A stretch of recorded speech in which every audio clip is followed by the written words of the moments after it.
Shalom Akim, Call Halal Yahweh, Bahashim Yahweh Shai, Bahashim Rakakudash.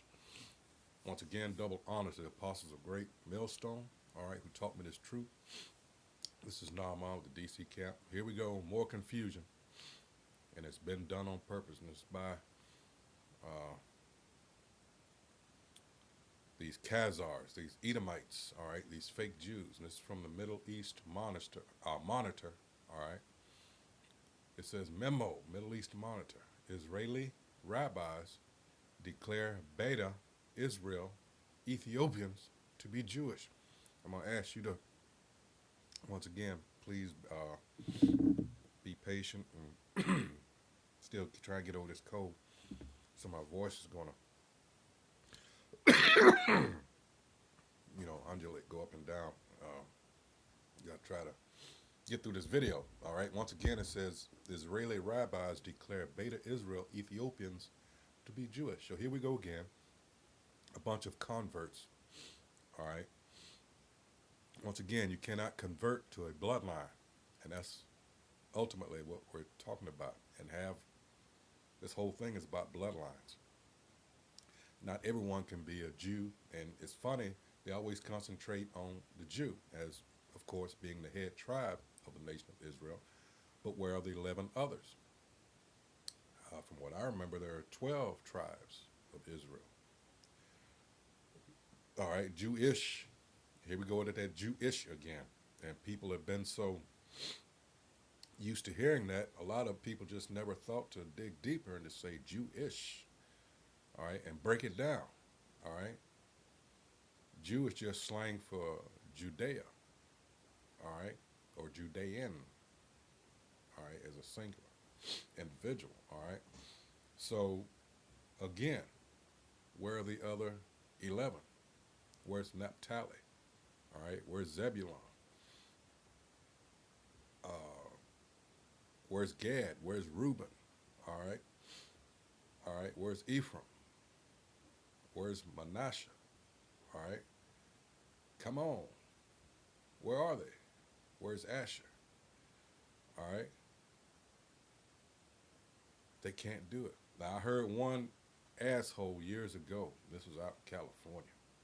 I believe it was a box camp on the beach there, and he was like, "Oh well, we just consolidated them all into one, so we're just all called Jews now." And I'm looking at this shriveled up so-called Jew, and I'm like, the arrogancy of these fucks. All right, but let's get to the article. And you see these Ethiopians here. Ethiopian Jews gather for a solemn collective prayer. All right, in a synagogue. All right, so let's get to it. How can you be two different seed? Let's get rid of that. Two different seed lines, which is what they're trying to say. This is how they get a lot of you people because you really don't study and you have not been taught, all right, properly the Bible. And this is a spiritual thing. This is Genesis 10, all right. This is Japheth the elder, all right. Now these are the generations of the sons of Noah: Shem, Ham, and Japheth. And unto them were the sons born after the flood.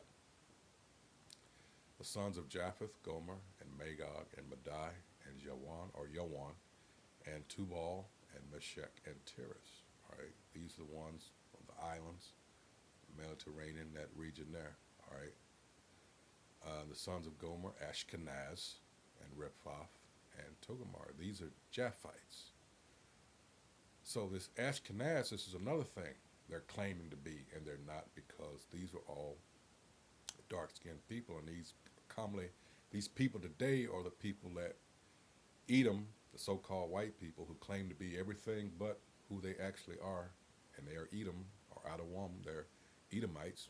All right, they push these people out, and these people are what you would call today your Pacific Islanders. All right, even all the way down into Australia, the Aborigines. These are all Japhites. All right, and the sons of it's Jawan, but they say Javan, Elisha, and Tarshish, Kittim, and Dardanim. All right. By these were the isles of the Gentiles divided into their lands, everyone after their tongue, after their families, and their nations. All right. Now you look at the helmet of the natives of Hawaii, and you look at those old helmets from the Greeks. Okay, what do you see? You see any similarities there? Uh-huh. That's why you got to start using your noggin. Now we get down to Ham, who we are accused of being, which we're not, and I'll get into that. And the sons of Ham, Cush, all right, Cush, all right, Cush, Kawash, all right, Strong's H3568, Kawash. It says black, all right, but this is a Greek name, and it means, well, not that, but Ethiops is the Greek name. It just means burnt face, all right. Slocky on that. Get that straight for anybody say, well, they were talking about Cush. Cush is the actual given name, all right. The son of Ham and grandson of Noah and the progenitor of the southernmost peoples located in what they call today Africa. Something else you need to realize is not the given name. It's the surname of a so-called white man, an Edomite, a Roman general. All right, so Africans are not Africans. It says the peoples descended from Cush, the land occupied by the descendants of Cush located around the southern parts of the Nile, Ethiopia. That's where you get that Ethiops from, burnt face, which is a name given them by the Greeks. All right, but they are Cushites, so they are Hamites. All right. So let's go back. All right. And the sons of Ham, Cush, and Mizraim, which is where you get Egypt, and put northern Africa there, where you get where Libya and all that is today, and Canaan, which is the people that Israel would eventually push out, which will become the name, which will become the land of Israel. All right. And the sons of Cush, Seba, and Havilah, and Sabta, and Ra'amah, and Sapteca, and the sons of Ra'amah, Sheba, and Dedan. And Cush begat Nimrod. He began to be a mighty one in the earth. He was a mighty hunter before the Lord, the Most High Yahweh. Wherefore it is said, even as Nimrod, the mighty hunter before the Most High. And the beginning of his kingdom was Babel. And as you go into the next chapter, chapter 11, all right, I'm going to break that down. Iraq and Akkad and Calneh and the land of Shinar. All right, these are Hamites. Out of that land went forth Ashur and builded Nineveh and the city Rehoboth and Calah. All right, now we get down, because these are all Hamites. All right, and Canaan begat Sidon, his firstborn. All right, now we go down to 21. It says, and unto Shem also, the father of all the children of Eber. Now let's get Eber real quick. Who is Eber? He's going to play an important part. Eber, or Ibar. All right, Strong's H5677. The region beyond is what his name means. Son of Salah, great grandson of Shem, father of Peleg. Some more important people, and Joktan. All right, they got some other Israelites with that name, but the one we're concerned about is Eber. All right, Ibar. All right, the name of two patriarchs and four Israelites. All right. So we go back. I don't know what's wrong with this thing. Okay, there we go. And here we go. It says the children of Shem, Elam, and Ashur, and Arphaxad. All right. Remember, there's a line here. All right. A bloodline. All right. And Lud and Aram. And the children of Aram, Uz and Hul and Gether and Mash. And Arphaxad begat Salah. And Salah begat Eber. And unto Eber were born two sons. The name of one was Peleg, for in his days was the earth divided. That's what his name means. And his brother's name was Joktan. And Joktan begat Almadad and Shalaf and Hazamarveth and Jerah. All right, and skipping on down. And Ophir, and Havilah and Jebayo, the golden wedge of Ophir. All right, that was choice gold from that region. All right, 31. These are the sons of Shem after their families, after their tongues and the lands and their nations. Let's go to 11. All right, and the whole earth was of one language and of one speech. And it came to pass, they journeyed from the east, that they found a plain in the land of Shinar, and they dwelt there. And they said one to another, go to, let us make brick and burn them thoroughly. And they had brick for stone, and they had brick for stone, and slime had they for mortar. All right, so let's go on down, because languages were divided. And it says, verse 8, so the Most High scattered them abroad from thence upon the face of all the earth. All right. Therefore is the name of it called Babel, because the Most High did there confound the language of all the earth. All right. 10. These are the generations of Shem. Shem was 100 years old and begat Arphaxad 2 years after the flood. And Shem lived after he, not Sem, Shem. All right. So S-H, Shah. All right. And Shem lived after he begat Arphaxad 500 years and begat sons and daughters. So you got to be, these are crafty. These Edomites are very, that's why I'm going over all this. These are very crafty, lying pieces of shit, all right? When you get, that's why we use the blue letter. And even then you have to realize, that's why you have to have a working knowledge of both the Hebrew and New Testament and the Greek, because they will try to pull fast ones on you. Now they will often get Adam and Adawam, which means Edom, mixed up. And if you're not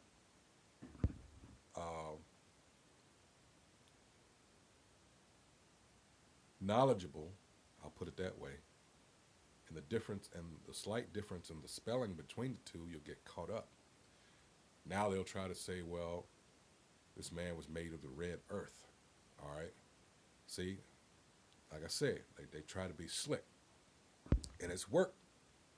For a long time it's worked. All right. But people are catching on to their BS. All right, let's see. And Arphaxad lived 530 years and begat Salah. And Arphaxad lived after he begat Salah 403 years and sons and daughters. And Salah lived 30 years and begat Eber. And it's from which you get the Hebrew language. Okay, Salah lived after he begat Eber 403 years and begat sons and daughters. All right, and then Peleg, and then Real. Right. Peleg after he begat 230 and begat Minnesota. And Serug, and Serug will begat Nahor. All right, and Nahor lived 9 and 20 years and begat Terah. Again, this is this line, and Terah lived 70 years and begat Abram, Nahor, and Haran. Again, this name, this line, all right, this bloodline. And of course, we can get there. Now, these are the generations of Terah. Terah begat Abram, Nahor, and Haran. And Haran begat Lot. All right. And Abram and Nahor took them wives. The name of Abram's wife was Sarai. And the name of Nahor's wife, Milcah, the daughter of Haran, the father of Milcah, and the father of Iscah. Now, who is Iscah? And we associated that with Sarai, and Sarai's name would be changed to Sarah. All right. Again, this line, this is this bloodline. All right. All right. So, now, how many sons did Abraham, when his name was changed to Abraham, how many did he have? All right. So, we know that he had Ishmael, all right, then Isaac, but he also had 6 others. So he had 8 total. And out of those, it was only one, all right, and it would come, that line would descend through Isaac. And Isaac would have 2 sons. Now let's go on over to Genesis 25, and we find out that then again Abraham took a wife, and her name was Keturah. And she bare him Zemram, 1, Jokshan, 2, Medan, 3, Midian, 4, Ishbak, 5, and Shua, 6. So now we got these 6 after Ishmael and Isaac. But again, the blessing went to Isaac. All right. And we find out that Later on down, all right, you have sons of Ishmael, all right, who did not receive the blessing. On the other side, I mean, he's loaded now, but that's it, all right. And Isaac was 40 years old when he took Rebekah to wife, the daughter of Bethuel the Syrian of Paddan Aram, the sister of Laban the Syrian. And Isaac entreated the Most High for his wife because she was barren, and the Most High was entreated of him. Rebekah, his wife, conceived. His prayers was answered. And the children struggled together within her, and she said, If it be so, why am I thus?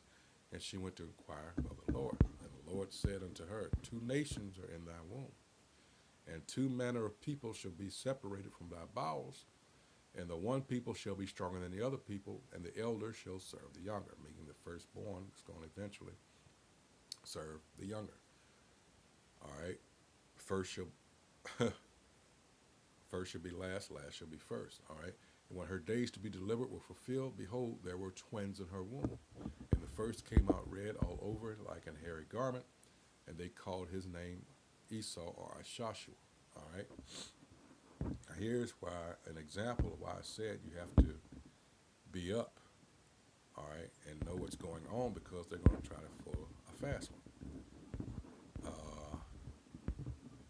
Esau, Ashashua, all right, Strong's H62:15, all right, it says hairy. That's not what his name means. It means wasted away is he. What's wasted away? His pigment. He was different than anybody else. All right. This is when that curse took hold that was given to Cain. All right. All right. Again, his pigment was wasted away. It's a simile or a metaphor. Let's get it real quick for what I'm about to get right here. This is Exodus chapter 25. All right. And oops. Verse 5. Now this thing doesn't want to respond. Come on now. We'll have to go out and come back in, Salaki.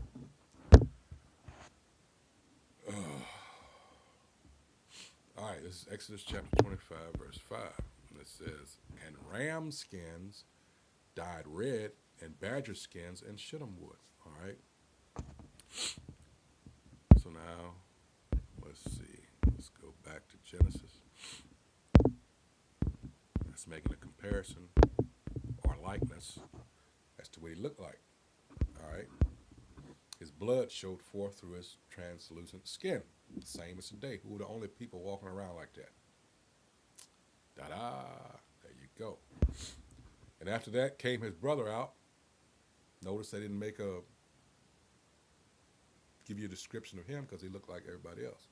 And his hand took hold on Esau's heel, which is symbolic, and his name was called Jacob, and Isaac was 80 years old when she bare them. All right, and then it gets into characteristics of the two. And the boys grew, and Esau was a cunning hunter, another clue, a man of the field, another clue, and Jacob was a plain man, dwelling in tents. Let's go into that. Plain, meaning, let's see, whoops.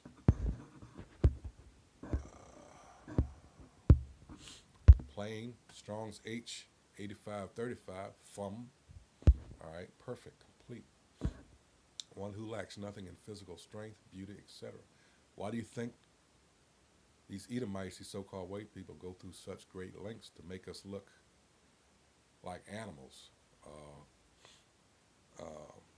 Anything that we are not, naturally, all right? And he comes at us through what usually is a strength for us, like in the music industry. What was it turned into? That's what we got this minstrel show, which is rap, all right? It says an ordinary, quiet sort of person, because Jake just likes to chill. Complete, morally innocent, having integrity, which Esau does not, and we'll get into that as we go a couple of more scriptures here. It says, and the boys grew, and Esau, okay, going again, cunning hunter, man of the field, and Jacob was a plain man dwelling in tents. And Isaac loved Esau because he did eat of his venison, but Rebekah loved Jacob. And Jacob was a mama's boy, another clue. And Jacob sod pottage, and Esau came from the field, and he was faint. And Esau said to Jacob, feed me, I pray thee, with that same red pottage, for I am faint. Therefore was his name called Edom. All right. And Jacob said, Sell me this day thy birthright. And Esau said, Behold, I am at the point to die. And what profit shall this birthright do to me? All right. And Jacob said, Swear to me this day. And he sware unto him, and he sold his birthright unto Jacob. Then Jacob gave Esau bread and pottage of lentils, and he did eat and drink, and rose up and went his way. Thus Esau despised his birthright. Let's go into that. Let's get that despised. So no birthright was stolen. They always want to whine. And that's in the spirit because, okay, this is Strong's H 1062. Bakawara. Birthright. Primogeniture, right of the firstborn. He just said, fuck it. All right. The firstling of man or beast, abstractly, primogeniture. Birthright, firstborn. All right. The firstling of man or beast. All right. So he's rejecting. All right. Again, this is a continuation, and when you understand, come on now. This thing has a mind of its own sometimes. When you understand Genesis 4th chapter, well, 3 and 4, please read, but when it gets into the curse, Genesis 4th chapter on Cain, and you begin to understand what's going on here. And then Genesis 27, when it happens, when Jacob supplants him the final time. All right. Again, this is through the Spirit. This is something that if it was not all right with the Most High, it would have been changed or undone. So therefore, this was meant to be. All right. And this whole thing has been since then for Esau, the descendants of Esau, the Edomites, all right, to try to get this birthright back. All right. So with all this confusion, that's why I'm reading this article, being caused by these converts, they'll bring, what the heck? They'll bring anybody else in and say that they are the Jews, all right? Anybody except us, all right, who are the real Jews. I mean, it is crazy. And people just eat it up, all right? They just eat it up because they know in the end they're going to have to answer for this, for all the things they've done, all right? And they will. Make no mistake about it. They will. All right? So that's it on that. Pretty much, yeah.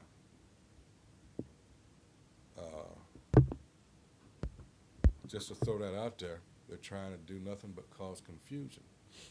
Now, one other thing I want to bring up is, let's go to, because we're talking about Cush, and people are going to ask, well, how did they get into the land? Well, you got to remember, this is 2 Kings chapter 17. The northern kingdom went off. All right. It says this is 2 Kings. I'm going to skip down for time's sake. 2 Kings chapter 17, verse 1. It says, in the 12th year of Ahaz, king of Judah, began Hoshea, the son of Elah, to reign in Samaria over Israel 9 years. And he did that which was evil in the sight of the Most High, but not as the kings of Israel that were before him. Against him came up Shalmaneser, king of Assyria, and Hoshea became his servant and gave him presents.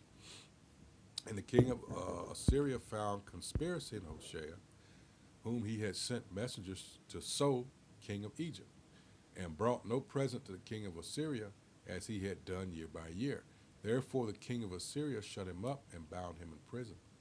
Then the king of Assyria came up throughout all the land and went up to Samaria and besieged it 3 years. In the 9th year of Hoshea, the king of Assyria took Samaria and carried Israel away into Assyria, and placed them in Halah and in Habor by the river of Gozan, and in the cities of the Medes. For so it was that the children of Israel had sinned against the Most High Yahweh, their power, which had brought them up out of the land of Egypt, from under the hand of Pharaoh, king of Egypt, and had feared other gods. and walked in the statutes of the heathen, whom the Most High Yahweh cast out from before the king of Israel and other kings of Israel, which they had made. So they got into idolatry. All right. And the children, verse 9, the children of Israel did secretly those things that were not right against the Most High Yahweh their power, and they built them high places in all their cities, from the tower of the watchman to the fenced city. All right. And they set them up images and groves in every hill and under every green tree, on every green tree. So like, all right. So let's skip down. We know what they did. All right. And we're gonna go down to verse 24 here. That actually.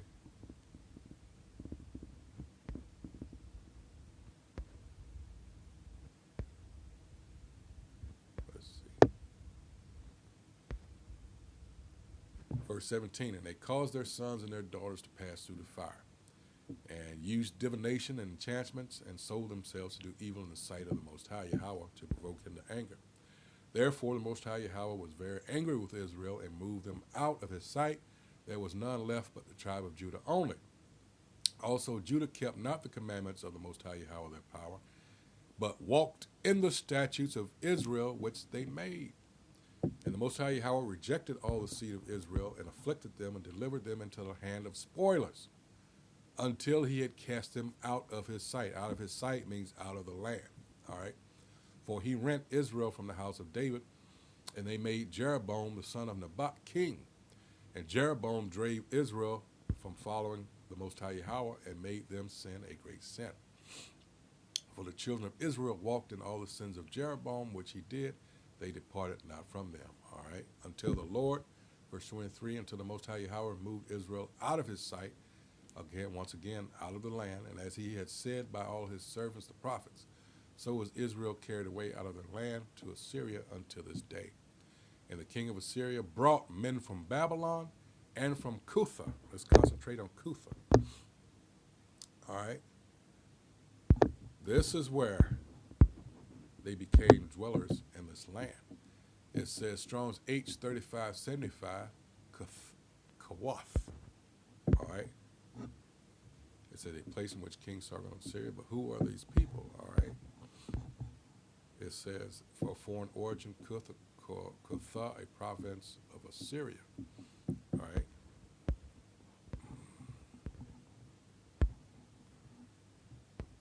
Aha. We go down here to the Jusinius. All right. It says places of others seek in Phoenicia because the Samaritans themselves profess a Sidonian origin. All right. So let's go to, let's see if I got it in here. Hold on. Yeah. Let's see.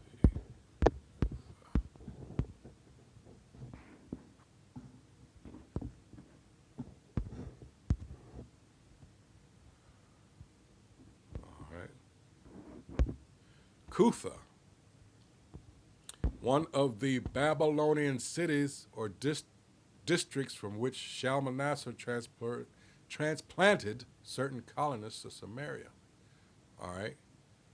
Babylon, who were the ancient Babylonians? There you go, Ethiopians. All right. There you go. And that's why once you begin to understand who these people were and are to this day, then you come to understand John the 4th chapter, St. John the 4th chapter, who Yahweh Shah HaMashiach was talking to, the woman at the well or the hoe at the well. They had been there so long, and this is the incident that put them there that I just read, 2 Kings 17th chapter with Shalmaneser. All right. They had been there for roughly 700 years when Hamashiach Yahweh Shai came on the scene. All right. So they actually thought that they were Jews, that they were the children of Israel, and they were not. Just because they were occupiers of the land does not mean that they are the people of the land, and that works both ways. People thought that, well, we're Africans, and we're not. And this is, we're not Hamites. This is from 1967. This is the New Compact Bible Dictionary, the Zondervan's, all right? It says Ham, the youngest son of Noah, born probably about 96 years before the flood, and one of 8 persons to live through the flood. He became the progenitor of the dark races, not the Negroes, but the Ethiopians, Egyptians, Libyans, and Canaanites. Those are Hamites. We're not Hamites. All right. Another Bible dictionary. This is Young's. All right. It gives you a rundown. It says copyright 1984. Now I just read another one from 1967. All right, by Masada Press. Get a load of that. Updated and revised material, copyright 1989. All right. From the Tyndale Desktop Reference Edition, August 2007. All right, this is Ham. It says, a son of Noah. All right, the very bottom there. In fact, real quick. Let's probably let it do it. I'll just highlight it here. Because the big secret is being revealed, has been for a number of decades now. Everybody's waking up to the fact of who is not an Israelite. All right.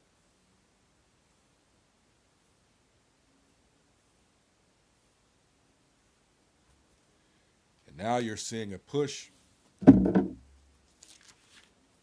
from these pretenders. That's what I call them, the great pretenders. These Israelis, here it is right here, highlighted in the yellow. This is from the Young's Bible Dictionary. And it says, a son of Noah and father of Cush, talking about Ham, Egypt, Put, and Canaan. See further on each of these 4. While they may have all been dark-skinned, they were not forefathers of the Negroid races. Who are the Negroid races? All right. So-called African Americans here in America, the so-called Latinos, Hispanics, the so-called Native Americans, the tribes of Gad and Reuben. Those are the Negroid races. All right. But rather, talking about who they're not, but rather of peoples associated with Egypt in the north of the continent of Africa. The Egyptians thought of Canaan as one of their provinces even until very late times. And that curse is what Israel slaughtered a lot of the Canaanites and pushed them out of that land and took that as possession. You get that in the book of Joshua. All right. So that's going to be that. I didn't intend for it to go this long. But just so you know, these people got a lot to pay for. Now, they want to act like they're the authorities on what it is to be a Hebrew, all right? A Hebrew Israelite, no less. And they're saying, you notice they're appointing everybody that's not a Hebrew Israelite, all right? And it's just a bunch of confusion to keep you confused. All right, so with that, I hope everyone who sees this is edified of what's going on. Yeah, these Edomites, their kingdom is falling, all right? And you're going to see a lot of stuff happening, all right? Because the empire is crumbling, and they're trying to save it. You know, I often say, you know the atrocities these pieces of shit committed in order to gain the world. What more are they going to do in order to try to keep it? Something to think of. Revelation 12 and 12, all right? So with that, call halal Yahweh, Bahashim Yahweh Shai, Bahashim Rakal Kradash. Double honors once again to the apostles of Great Millstone who rule well, who taught me this truth. Salutations to the Akim out there on the highways and byways, pushing this truth, all honesty and sincerity of trying to wake up the hopefully elect. So with that, Shalom Akim. Abad Babal.